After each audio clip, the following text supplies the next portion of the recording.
Assalamualaikum warahmatullahi wabarakatuh. Alhamdulillah, wassalatu wassalamu ala rasulillah Sayyidi Muhammad bin Abdullah wa ala alihi wa sahbihi wa man walah, wa la hawla wa la quwwata illa billah. Allahumma salli ala sayyidina Muhammadin tibbil qulub adawaiha wa afiyatil abdani wa shifaiha wa nuril absar wa diyaiha wa ala alihi wa sahbihi wa sallim. Inna ahsanal hadithi kitabullah wa khairul hadith hadithu sayyidina Muhammad sallallahu alaihi wasallam. Syarrul umur muhdatsatuha wa kullu muhdatsatin bid'ah wa kullu bid'atin dhalalah wa bisanadin muttasil laruh. Gala Rasulullah sallallahu alaihi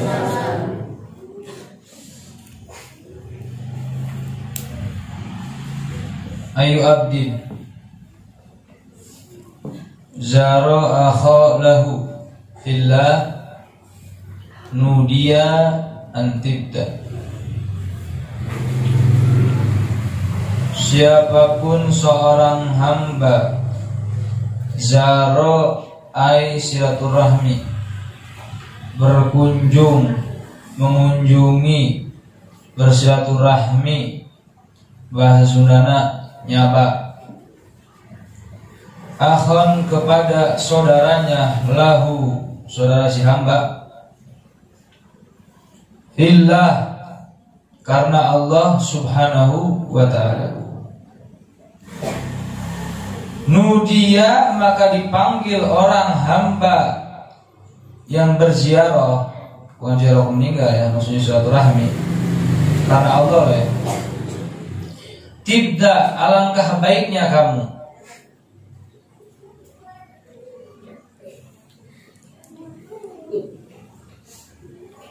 Wa tabat dan bergembiralah lakal jannah, maka gajimu adalah surganya Allah subhanahu wa ta'ala.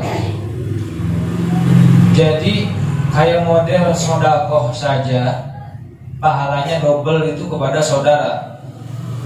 Jadi makanya dianjurin di dalam kitab itu, di dalam kitab Nasihat Diniyah, sebelum sodakoh ke orang lain dianjurkan kepada keluarga dulu. Kenapa? 2 kali lipat. 1 niat sodakoh, 2 juga silaturahmi. Apalagi yang lebih besar lagi pahalanya apa? Bersodakoh kepada saudara yang benci kepada kita. Nah itu pahalanya beda lagi, insyaallah. Nah ini ada hadis tentang masalah silaturahmi. Jadi kata Nabi Muhammad SAW, siapapun hamba yang mana dia mengunjungi saudaranya, silaturahmi, bertemu dengan keluarga, sana keluarga, berkumpul lillah karena Allah subhanahu wa ta'ala, nudia dia akan dipanggil nanti, antibta alangkah baiknya kamu, wa taubatlah ke jannah. Dan orang-orang yang selalu bersilaturahmi jaminannya bukan hanya panjang umur saja, tapi kata Allah apa? Kata Nabi Muhammad, walakal jannah, maka untuk orang yang selalu bersilaturahmi selain panjang umur, barokah hidup, dengan saudara tidak akan ada keributan, rezeki luas, umur panjang, silaturahmi kan banyak itu faedahnya. Termasuk daripada paling besarnya pahala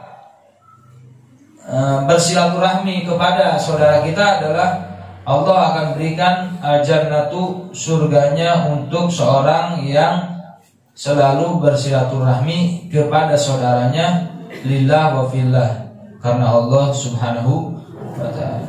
Makanya jangan sombong-sombongan sama keluarga.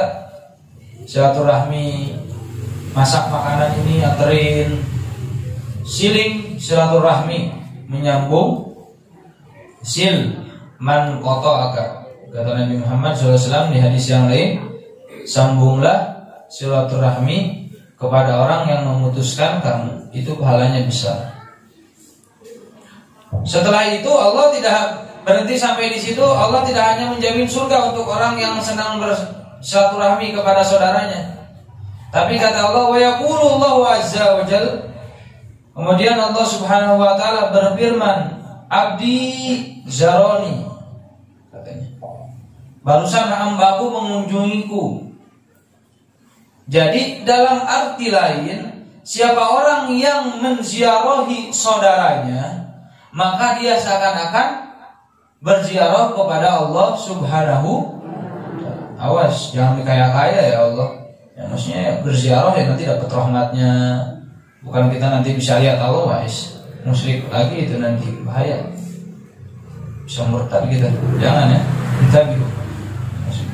Jadi kalau ada orang berziarah silaturahmi kepada saudaranya yang lillahi ta'ala, maka Allah itu berfirman, abdi zaroni, katanya, hambaku menziarahi aku. Kira-kira kalau orang bertamu itu pasti dijamu nggak? Ya akhlaknya itu dijamu. Nah begitu pula dengan Allah. Kata Allah apa? Alaiha kirohu, maka wajib atasku untuk menjamu dia. Jadi makanya kan dalam hadis yang lain apa? Tamu datang membawa rahmat, pulang membawa dosa, ampunan gitu. Ya wajar. Berarti inilah yang dimaksud dengan zaro. Siapa orang yang menziarahi saudaranya yang muslim karena Allah, saudara kandungnya dia, maka seakan-akan dia menziarahi Allah Subhanahu. Datang membawa rahmat, pulang membawa. Malah diceritakan kalau kita makan bersama dengan tamu tidak akan dihisab oleh Allah Subhanahu wa ta'ala. Jadi wajar, seakan-akan Allah yang memberi makan langsung, kan tidak ada hisabnya kalau Allah yang memberi langsung. Ya kan? Beda kalau dengan perantara lewat nyari uang dulu, ini dulu ya, seakan-akan seperti itulah. Kata Allah apa? Alayya kirahu, maka wajib atasku untuk menjamu hambaku tadi. Walan ardo, dan aku belum puas. Ardo itu ridho, cuma diartikan puas aja biar lebih enak. Walan ardo, dan aku tidak puas liabdi kepada hambaku bikiro dengan jamuan duna jannah, selain surga. Maksudnya apa? Kata Allah, saya jamu dia di dunia dengan jamuan apa? Ampunan dosa, diberi rahmat, diberi ridho. Tapi kata Allah apa? Walan ardo li abdi bikori duna jannah. Kata Allah Subhanahu wa ta'ala, maka aku belum puas menjamu hambaku yang bersilaturahmi kepada saudara muslim karena Allah, kecuali aku akan puas dengan balasan untuk dia, yaitu surganya Allah Subhanahu wa ta'ala. Jadi ini sudah jaminan. Orang yang menziarahi silaturahmi kepada keluarganya, jaminannya kata Allah apa? Saya tidak akan puas menjamumu, memperlakukanmu, melayanimu ketika kamu bertamu kepadaku, selain balasannya adalah surganya Allah Subhanahu wa ta'ala. Mantap, alhamdulillah. Orang-orang yang rajin silaturahmi, alaf barokah dari orang tua, saudara, wali, guru, itu insya Allah diberi panjang umur oleh Allah Subhanahu wa ta'ala, dan akan masuk surga insya Allah dipertemukan dengan Nabi Muhammad sallallahu alaihi wasallam. Rawahu Ibnu Abi Dunya an Anas. Wa qala Rasulullah sallallahu alaihi wasallam,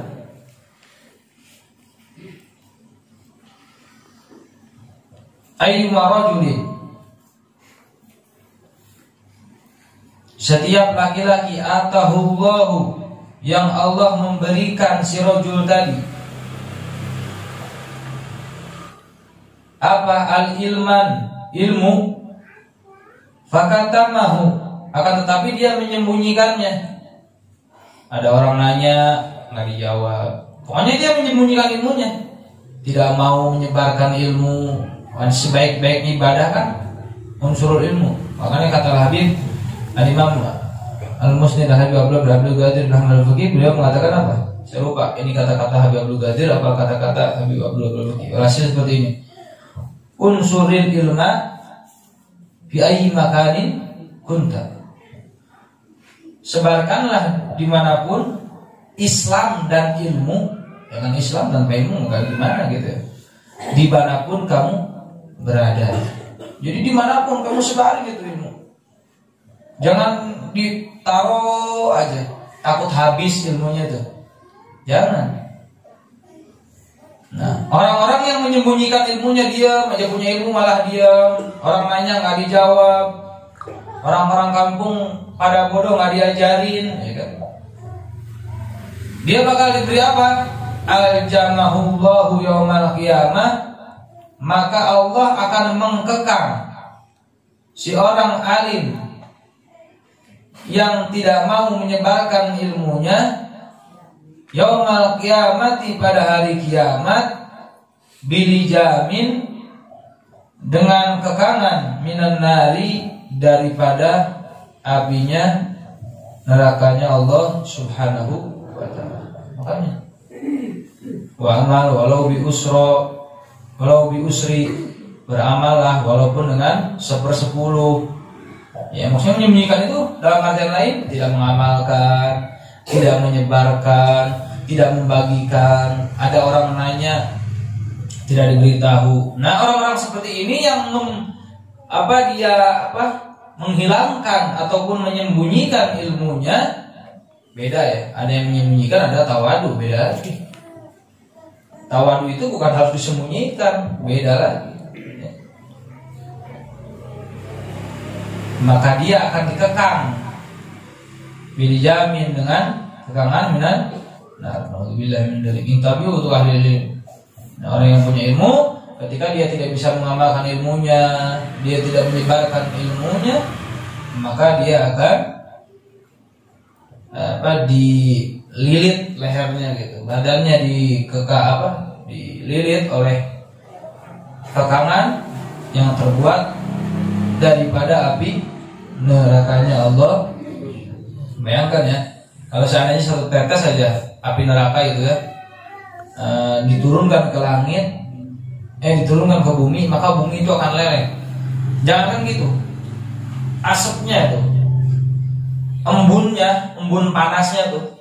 Kan kita kalau bakar api kemudian suka ada embun panas. Itu kalau seandainya embunnya saja lewat di dunia, itu kayak model gunung Pangrango sih udah langsung langsung leleh, udah nggak bakal kelihatan gunung lagi, masya Allah. Itu. Nah, orang-orang yang punya ilmu tapi tidak menyebarkan ilmu, dia malah menyimpan ilmunya, dia tidak mengamalkan ilmunya, maka balasannya dari Allah Subhanahu. Karena ilmu ini dari ilmu Allah Subhanahu wa ta'ala. Yang benar dari Allah, yang salah dari diri kita sendiri. Yang penting kita harus tetap belajar ilmu. Kata Habib Abdul Haddad apa? Nawaitu ta'alluma wa ta'lima. Jangan sombong-sombong. Sekelas Habib Abdul Haddad yang memegang pangkat kewalian paling lama, yaitu 60 tahun, megang wali kutub, beliau tetap dalam doa talimnya apa? Ya Allah, saya lihat belajar dan mengajar. Karena ilmu ini ilmu Allah, semakin digali semakin bodoh kita. Masya Allah. Masya Allah ya. Ana madinatul ilim waliyun babuha. Rasulullah adalah kota ilmu. Tapi bukan yang memiliki ilmu. Sekelas Rasulullah adalah kota ilmu. Waliyun babuha, dan Sayyidina Ali adalah pintunya ilmu. Masya Allah. Jadi Rasulullah, Sayyidina Ali itu kan kerjanya apa? Menyebarkan. Nah, innamal